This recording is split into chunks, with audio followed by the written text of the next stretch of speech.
అక్కడ వారిని చూసి దేవుడు అంటున్నాడు, ఇదిగో నేను నా హస్తాలు మీకు తోడుగా ఉన్నాయి. హల్లెలూయా. ఒకవేళ నువ్వు ఏ మనసుతో కృంగిపోయావో, ఏ కష్టాలతో నువ్వు నలిగిపోతున్నావో, ఏ బాధలను నువ్వు నలిగిపోతున్నావో, ఏ అవమానాలతో నువ్వు నలిగిపోతున్నావో, బట్ నా దేవుడు చెప్తున్నాడు, నా హస్తాలు నీకు తోడుగా ఉన్నాయి. హల్లెలూయా, హల్లెలూయా. నా దేవుని బిడ్డలారా, ఒక మాట చెప్పమంటే, వేదనతో ఉన్నావేమో, బాధతో ఉన్నావేమో, దుఃఖంతో ఉన్నావేమో, అయినా దేవుడు అంటున్నాడు, నా హస్తాలు నీకు తోడుగా ఉన్నాయి. హల్లెలూయా. కృంగిన వేళలో నన్ను లేవనెత్తిన చిరునామా నీవేగా. కృంగిన వేళలో నన్ను లేవనెత్తిన చిరునామా నీవేగా.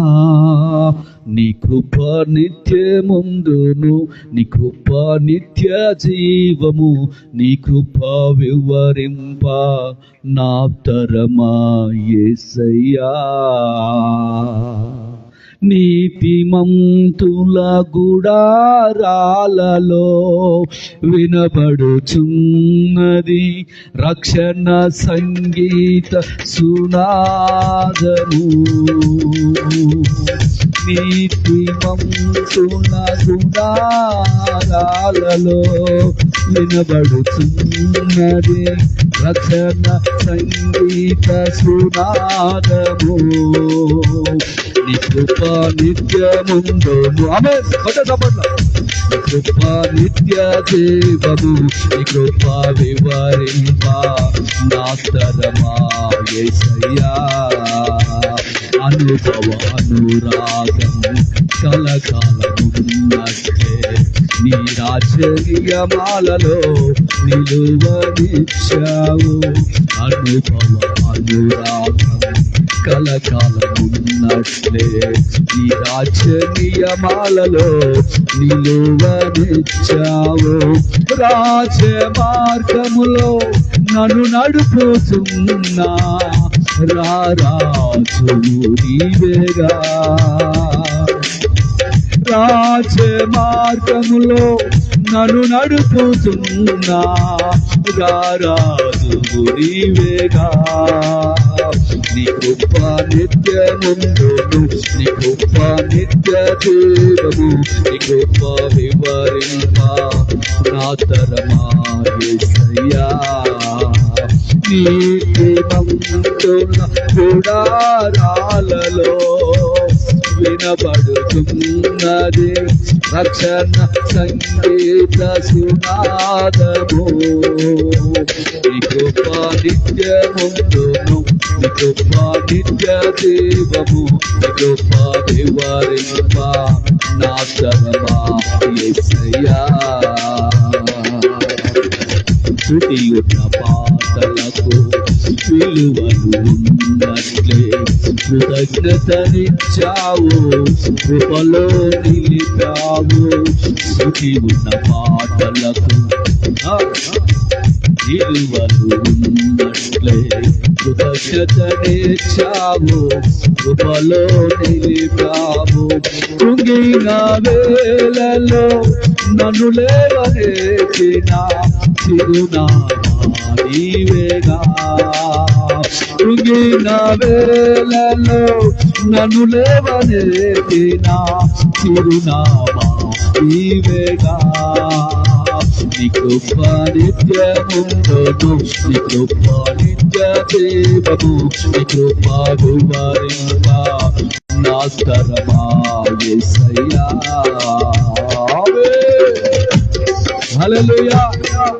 మనం అనుకుంటాము, నా భర్త ఏమైపోతాడో, నా పిల్లలు ఏమైపోద్దో, నా కుటుంబం ఏమైపోద్దని ఒక కృంగిన మనసుతో నువ్వు దేవుని మందిరంలోకి అడుగు పెట్టిన దానివైతే, ఇదిగో నా దేవుడు అంటున్నాడు, నా హస్తాలు నీకు తోడుగా ఉన్నాయి. హల్లెలూయా. బట్ నువ్వు ఎలా ఉండాలో తెలుసా? ఆయన హస్తాలు నీకు తోడుగా ఉండాలంటే రోమపత్రిక 12వ అధ్యాయము, రోమపత్రిక 12వ అధ్యాయము 12వ వచనంలో ఉంది ఒక మాట. ఆమేన్. హల్లెలూయా. చూడండి, 12:12 ఉంది ఒక మాట. నిరీక్షణ కలవారై సంతోషించుతూ శ్రమల యందు ఓర్పు కలిగిన వారై ప్రార్థన యందు పట్టుదలిగిన కుటుంబం ఏ కుటుంబం అయితే ఉంటుందో ఆ కుటుంబానికి దేవుని హస్తాలు తోడుగా ఉంటాయి. హల్లెలూయా. ఓర్పు కలిగిన జీవించాలి. ఓర్పు చాలా అవసరం. నువ్వు కృంగి ఉండవా? నీలో ఓర్పు ఉండాలి.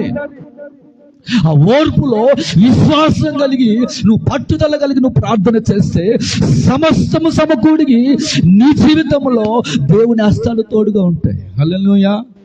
ఇది దేవుని వాక్యం.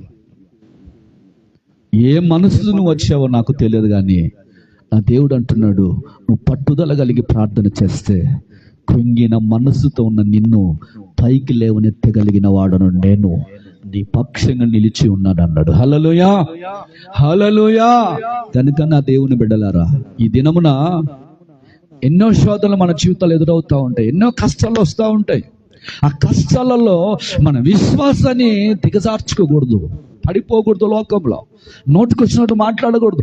విశ్వాసంలో దేవుడు నిన్ను పరీక్షిస్తున్నప్పుడు ఎన్నో దెబ్బలు తగులుతాయి, ఎన్నో అవమానాలు నీ మీదకి వస్తాయి, నిందలు వస్తాయి, కష్టాలు వస్తాయి, శోధనలు వస్తాయి.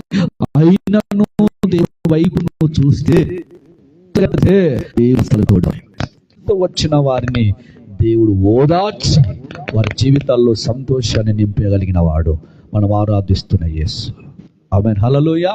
అటువంటి యేసు ఈ దినమున మనము ఆయన శరీరమును ఆయన రక్తానికి సాదృశ్యంగా ఉన్న ద్రాక్ష రసాన్ని మనం తాగబోతుండగా మనము ఎలాగ చేతులు వేయాలి? దాంట్లో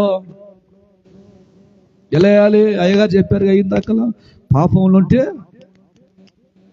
ఒక స్త్రీ అంట అక్కడ హైదరాబాద్ ప్రాంతాల్లో ఎక్కడో మొదటి భర్తను వదిలేసి రెండో భర్త దగ్గరికి వెళ్ళిందంట.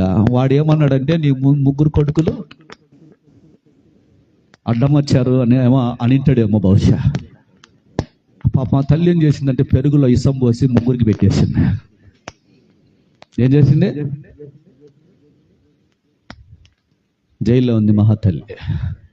దేవునికి స్తోత్రం. అటువంటి పాపములు ఉన్నవారు దేవుడు వాళ్ళ వైపు చూడడు.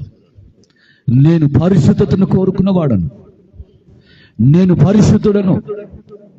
కనుక నీ బ్రతుకుల్లో కూడా నేను చూసేది ఏంటంటే, నువ్వు పరిశుద్ధం కలిగి ఉండాలి.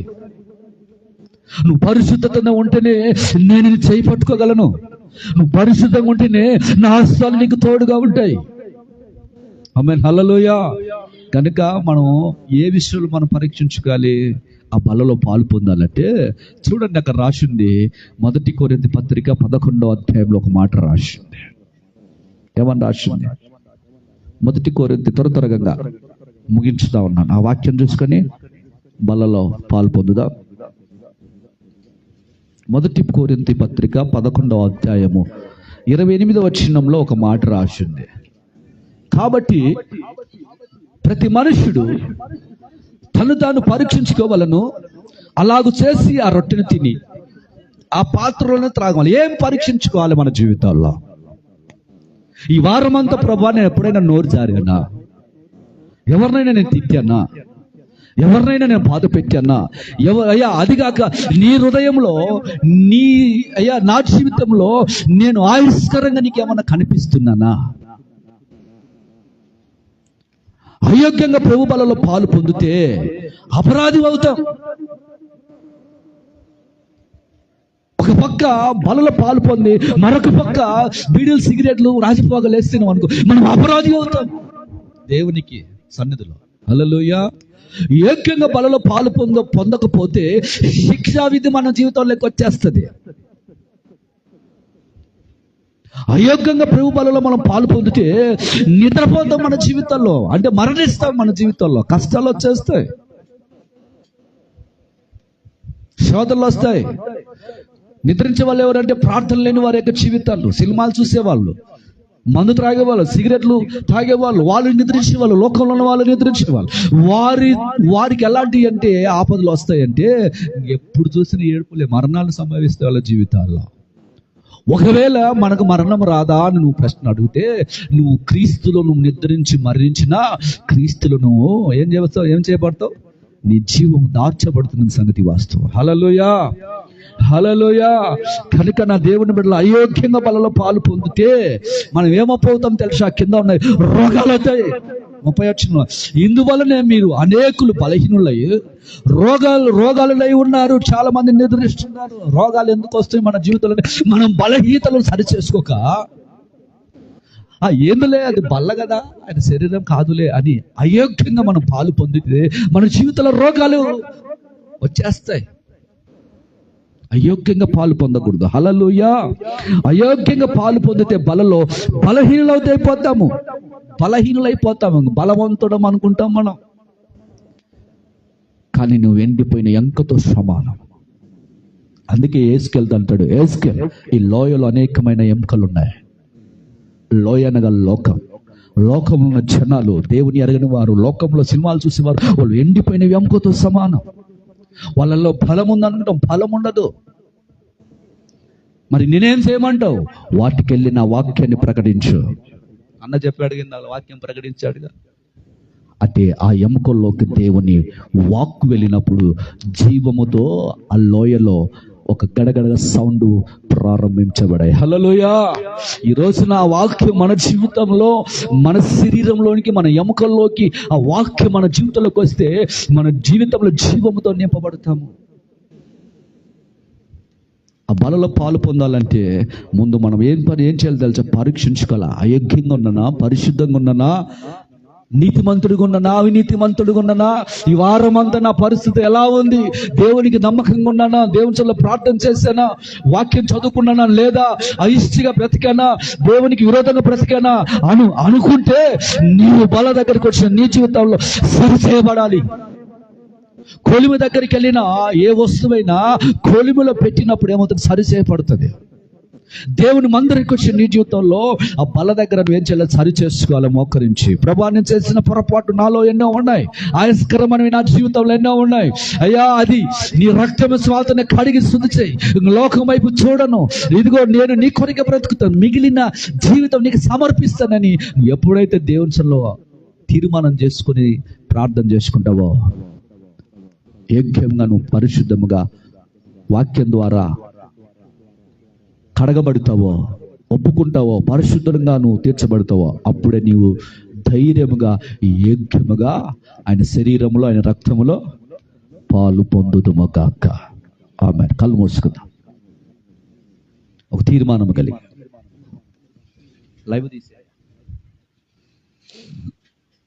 ఒక తీర్మానం కలిగి ప్రార్థన చేసుకుందాం.